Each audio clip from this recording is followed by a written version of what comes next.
Hello everyone, स्वागत है आप सभी का मेरे यूट्यूब चैनल KGX क्लासेस में।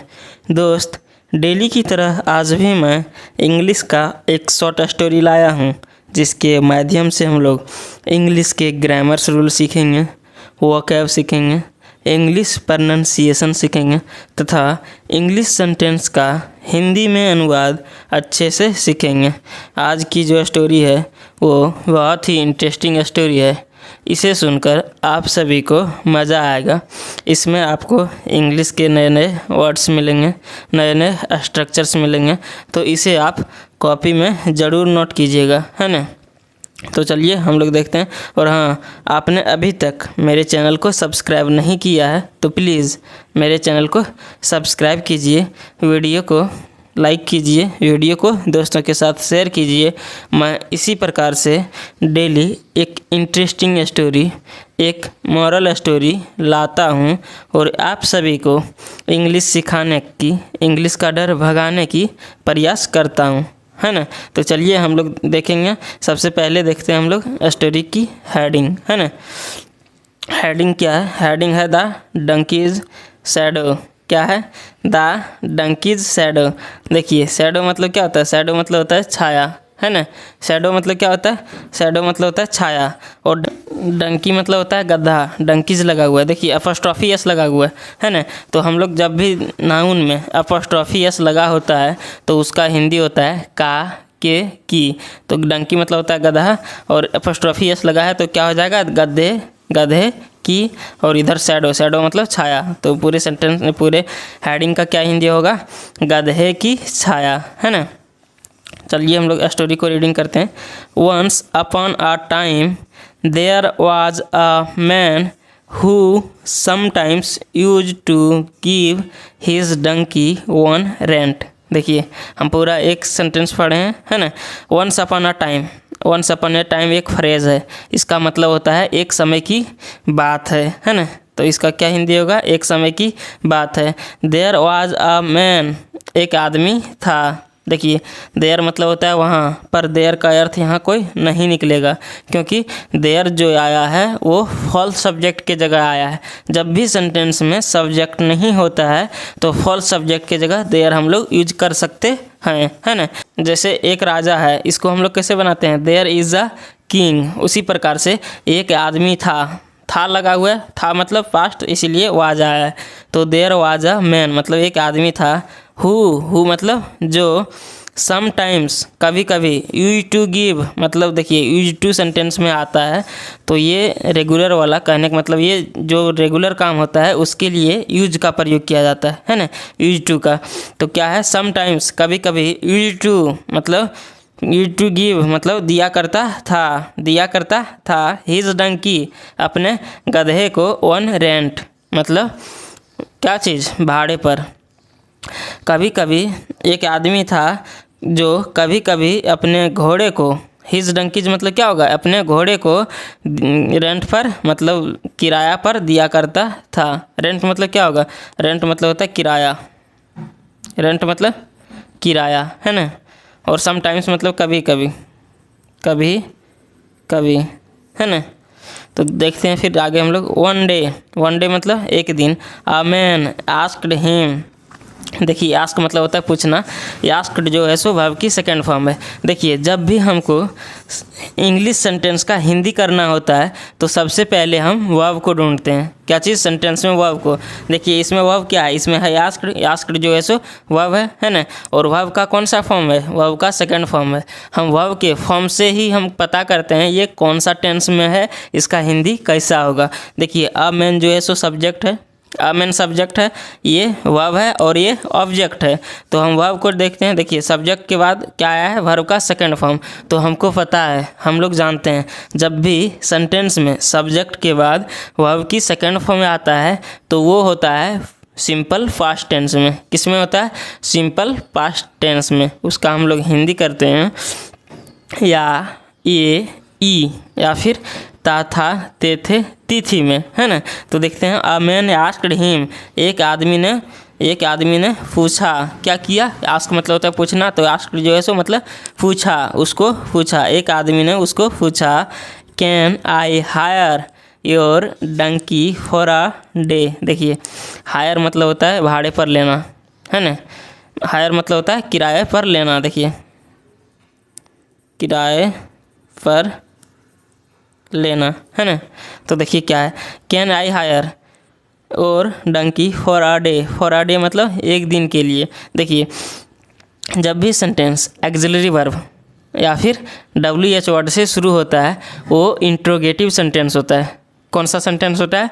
इंट्रोगेटिव सेंटेंस होता है, यानी कि उससे जो होता है सो क्वेश्चन पूछा जाता है। इंट्रोगेटिव सेंटेंस से क्वेश्चन पूछा जाता है। देखिए कैन जो है सो एक्सिलरी वर्ब है, कैन से शुरू हुआ है, तो इसका हम लोग हिंदी क्या करेंगे? कैन जो आता, जब भी सेंटेंस में कैन आता है तो इसका हम लोग हिंदी करते हैं सकता है, सकते हैं, सकती है में, है ना। तो देखिए कैन आई हायर, क्या मैं can I hire your donkey, इसका क्या हिंदी होगा? क्या मैं आपके डंकी को, आपके गधे को किराया पर ले सकता हूँ? क्या मैं आपके गधे को किराए पर ले सकता हूँ? फॉर अ डे, एक दिन के लिए, है ना। देखिए तोड़ तोड़ के हम लोग हिंदी करते हैं। कैन आई हायर, क्या मैं ले सकता हूँ, क्या मैं किराए पर ले सकता हूँ योर डंकीज़, आपके गधे को फॉर अ डे मतलब एक दिन के लिए, है ना। क्या मैं आपके गधे को एक दिन के लिए ले सकता हूँ किराए पर, वही हिंदी होगा, है ना। द ओनर सेड, ओनर मतलब क्या होता है? देखिए ओनर मतलब होता है मालिक, है ना। ओनर मतलब होता है मालिक। द ओनर सेड, मालिक ने कहा। श्योर, श्योर मतलब ज़रूर, श्योर मतलब क्या होगा? ज़रूर। मालिक ने क्या कहा? ज़रूर। But you will have to pay me $2। देखिए बट मतलब लेकिन। देखिए मालिक ने कहा ज़रूर। एक मैन ने पूछा क्या मैं आपके गधे को किराए पर ले सकता हूँ एक दिन के लिए? मालिक ने कहा ज़रूर। क्या बोला? ज़रूर। बट लेकिन यू विल हैव टू पे, आपको देने होंगे। क्या इसका हिंदी होगा? आपको देने होंगे। मी, मुझे $2 मतलब $2। ज़रूर ले सकते हैं लेकिन क्या चीज़? मुझे आपको देने होंगे $2, है ना। पे मतलब होता है देना, है ना, या फिर भुगतान करना। विल हैव टू लगा हुआ है, इसका मतलब देना होगा। गा में आएगा मेरा, है ना। नेक्स्ट देखते हैं। The man immediately paid him $2। देखिए इमीडिएटली मतलब होता है तुरंत। क्या होता है? तुरंत, है ना। क्या है? द मैन इमीडिएटली, आदमी ने तुरंत दिया। पेड, देखिए द मैन जो है सो सब्जेक्ट है, ये वर्ब है, ये ऑब्जेक्ट है ना। तो हम लोग क्या वर्ब की सेकेंड फॉर्म है, इसका मतलब ये सिंपल पास्ट टेंस में है, तो इसका हिंदी होगा द मैन इमीडिएटली, आदमी ने तुरंत, पेड दिया, हिम उसको, $2 मतलब $2। आदमी ने तुरंत ही उसको $2 दिया, है ना। नेक्स्ट देखते हैं। नाउ मतलब अब। It was a very hot day. देखिए इट जो है ये भी फॉल्स सब्जेक्ट की जगह आया है, इसका भी कोई अर्थ नहीं निकलेगा। Was a very hot day, देखिए एक बहुत गर्म दिन था। क्या हो जाएगा? एक बहुत गर्म दिन था। Both the man wanted to stand in the donkey's shadow in order to be cool. देखिए कूल मतलब क्या होता है? ठंडा, शांत, है ना। बोथ द मैन, देखिए MAN वो होता है आदमी, MEN ये जो होगा सो ये प्लूरल होता है। देखिए ये जो मैन है ये क्या है? सिंगुलर है, और ये जो मैन है ये क्या है? प्लूरल है। प्रोनाउंसिएशंस दोनों का लगभग सेम ही होता है, बट ये प्लूरल है और ये सिंगुलर है। समझ में आया? देखिए बोथ द मेंस, बोथ लगा हुआ इसीलिए प्लूरल, मतलब दोनों आदमी। वांटेड चाहते थे, टू स्टैंड खड़ा होना, इन द डंकीज शैडो मतलब गधे की छाया में। दोनों लोग गधे की छाया में खड़ा होना चाहता था। In order to be cool मतलब शांत होने के लिए। क्या होने के लिए? शांत होने के लिए। बट लेकिन there was room only for one. देखिए रूम जो है, रूम मतलब होता है कमरा, बट यहाँ हम लोग कमरा नहीं समझेंगे। देखिए रूम एक वर्ड होता है जो इंग्लिश में प्लेस के लिए आता है। प्लेस मतलब कह सकते हैं जगह के लिए। रूम लिखेंगे जगह का बात होगा, वहाँ भी रूम लिखते हैं, है ना। सीट का बात होता है, वहाँ भी रूम लिखते हैं, है ना। तो क्या है, but there was room only for one, लेकिन केवल एक के लिए वहाँ जगह था। क्या चीज़, केवल एक के लिए जगह था। दोनों आदमी था वो छाया में, गड्ढे की छाया में खड़ा होना चाहता था, पर वहाँ जो था एक के लिए ही जगह था, है ना। देखते हैं नेक्स्ट हम लोग।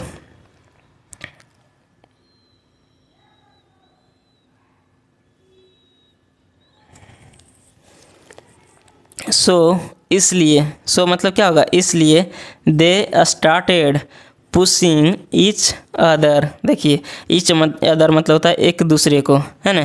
पुश मतलब होता है धक्का मुक्की करना, धकेलना, धक्का मुक्की करना।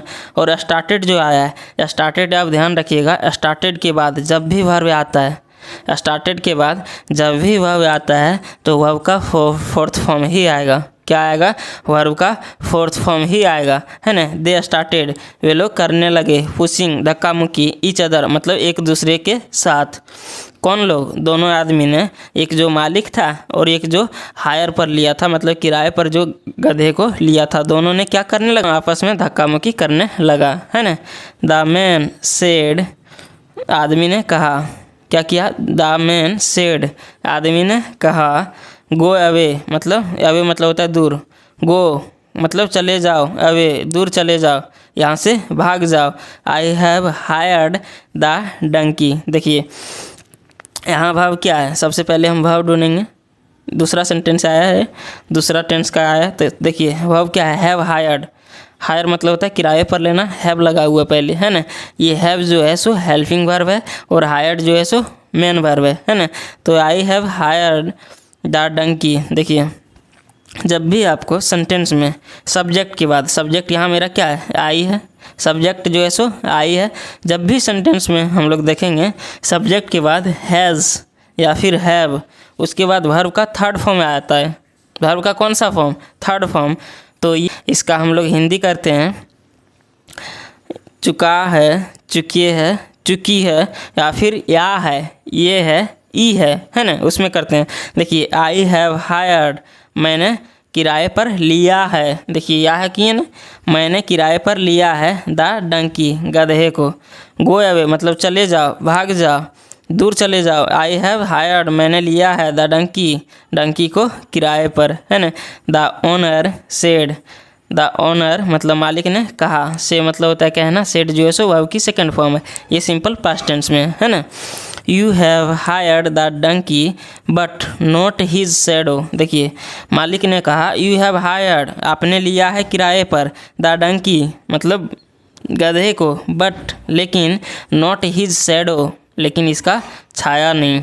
आपने गधे को किराए पर लिया है लेकिन इसका छाया नहीं, है ना। नेक्स्ट देखते हैं हम लोग, दियर आर्गूमेंट। इसको क्या, देखिए their argument led to a big fight. देखिए दियर आर्गूमेंट, आर्गूमेंट मतलब कह सकते हैं तर्क, बहस होता है, तर्क होता है ना। तो क्या होगा, दियर आर्गूमेंट मतलब उसका बहस, led to be a big fight. Big fight मतलब होता है बड़ी लड़ाई, है ना। उनके तर्क से बड़ी लड़ाई हो गई, है ना। वाइल फाइटिंग मतलब क्या चीज़, लड़ाई करते वक्त one of them happen to kick the donkey. देखिए किक मतलब होता है लात मारना, तो क्या इसका हिंदी हुआ, वाइल फाइटिंग मतलब लड़ाई करते वक्त, वन ऑफ देम मतलब उनमें से हैपेंड ऐसा किया, टू किक लात मारा, द डंकी मतलब किसको, डंकी को, गधा को लात मारा।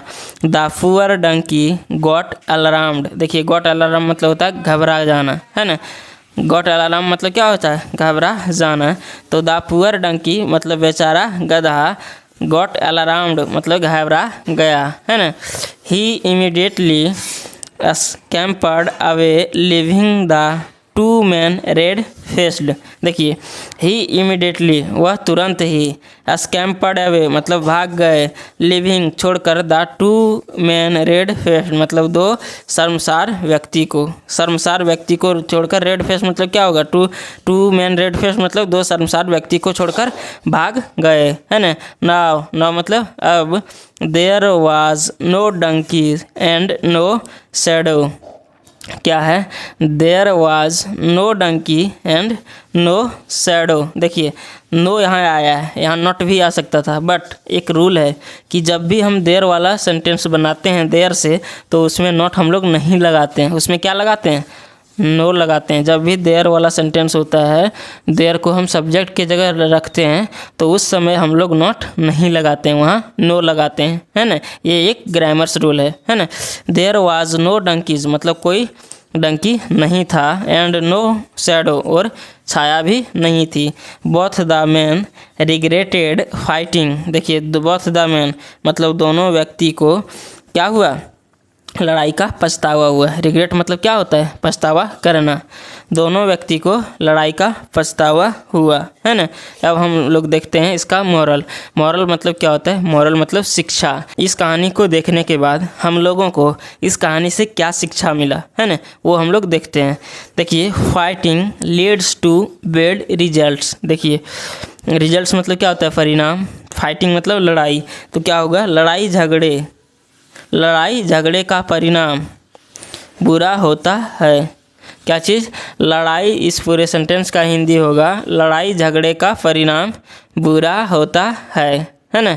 तो दोस्त मैं उम्मीद करता हूँ ये जो स्टोरी थी आप सभी को अच्छा लगा होगा।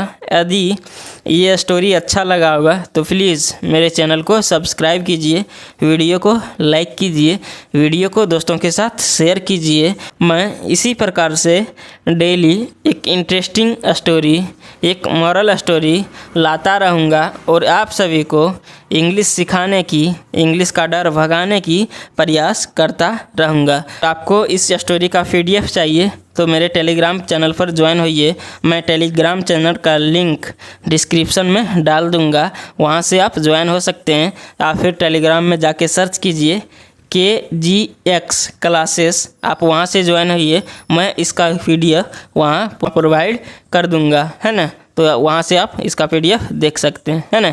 तो हम लोग फिर मिलेंगे नेक्स्ट वीडियो में, तब तक के लिए जय हिंद। अपना ख्याल रखिए, अच्छे से पढ़िए, अच्छे से रहिए।